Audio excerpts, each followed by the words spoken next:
भारत में गाय को सदियों से माता कहने के कई मायने हैं।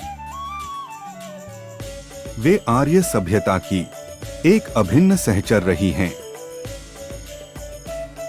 गाय और भगवान कृष्ण का संबंध इतना गहरा है कि कृष्ण के गांव को आज भी गोकुल कहा जाता है। गोकुल यानी गाय का कुल या परिवार। भारत में आज भी गाय ग्रामीण जीवन का अभिन्न अंग है। स्वभाव से शांत रहने वाली गाय का दूध प्रोटीन का एक अच्छा स्रोत है। छत्तीसगढ़ में सरगुजा के जनजातीय ग्रामीण भी गायों को पालते आ रहे थे, लेकिन ना तो उनके पास गोपालन की ठीक समझ थी और ना ही उनके पास इसके समुचित साधन ही थे।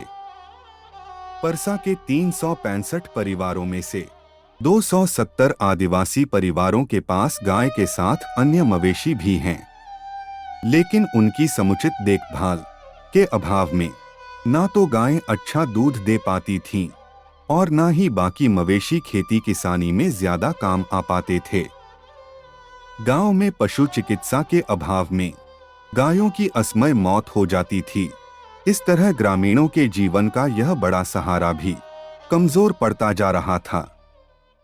इस समस्या को गंभीरता से लेते हुए अडानी फाउंडेशन ने 2021 से 2022 वित्तीय वर्ष में प्रोजेक्ट गोकुलधाम शुरू किया। अडानी फाउंडेशन की अध्यक्ष डॉक्टर प्रीति अडानी के मार्गदर्शन में शुरू हुए इस प्रोजेक्ट के अंतर्गत गायों के समुचित संरक्षण का फैसला किया गया। इसके ग्रामीणों को बेहतर घास उगाने की ट्रेनिंग दी गई ताकि गौमाता को बेहतर चारा उपलब्ध हो पाए। उच्च स्तरीय पशु चिकित्सकों के द्वारा 3 गांवों में पशु चिकित्सा शिविर का संचालन हुआ, जिसमें 484 मवेशियों को वैक्सीन लगाई गई। प्रोजेक्ट गोकुलधाम में अडानी फाउंडेशन की दूरदृष्टि के चलते गायों की नस्ल के विकास और दुग्ध उत्पादन को बढ़ावा देने के उद्देश्य से कृत्रिम क्रॉस ब्रीडिंग की गई।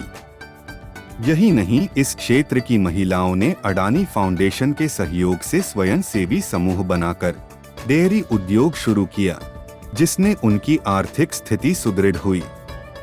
डेयरी खोलने का उद्देश्य था, यहाँ पे हमारे गांव में कुपोषित बच्चे बहुत रहते थे, जिसे समय पर दूध नहीं मिल पाता था। लगभग हमारे गांव में 10 लीटर के दूध आसपास होती थी और सही दूध बच्चों तक नहीं पहुँच पाती थी। इसलिए हम लोगों ने डेयरी खोला और यहाँ पे गाय सबको खुला ही छोड़ देते थे, जिसे लोग उससे कोई पैसा नहीं कमाना चाहते थे। इससे हम लोगों ने एक डेयरी खोले और उससे लोगों को वहाँ पे आके हम लोग ले जाके प्रशिक्षण दिलाते हैं और लोगों को ये भी समझाते हैं कि डेयरी से क्या फ़ायदा हो सकता है। गाय पालन से शरीर को दूध से तो है ही, लेकिन उससे पैसे कैसे कमाया जा सकता है और उससे आय कैसे लिया जा सकता है, लोगों को रोजगार से उसको जोड़ा जा सकता है।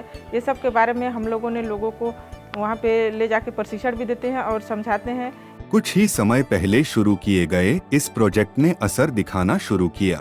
कमजोर गायें अब स्वस्थ हो रही हैं और ग्रामीणों का यह मजबूत सहारा फिर सुदृढ़ हो रहा है और प्रोजेक्ट गोकुलधाम परसा गांव को श्री कृष्ण के गोकुल जैसा बनाने की ओर अग्रसर है।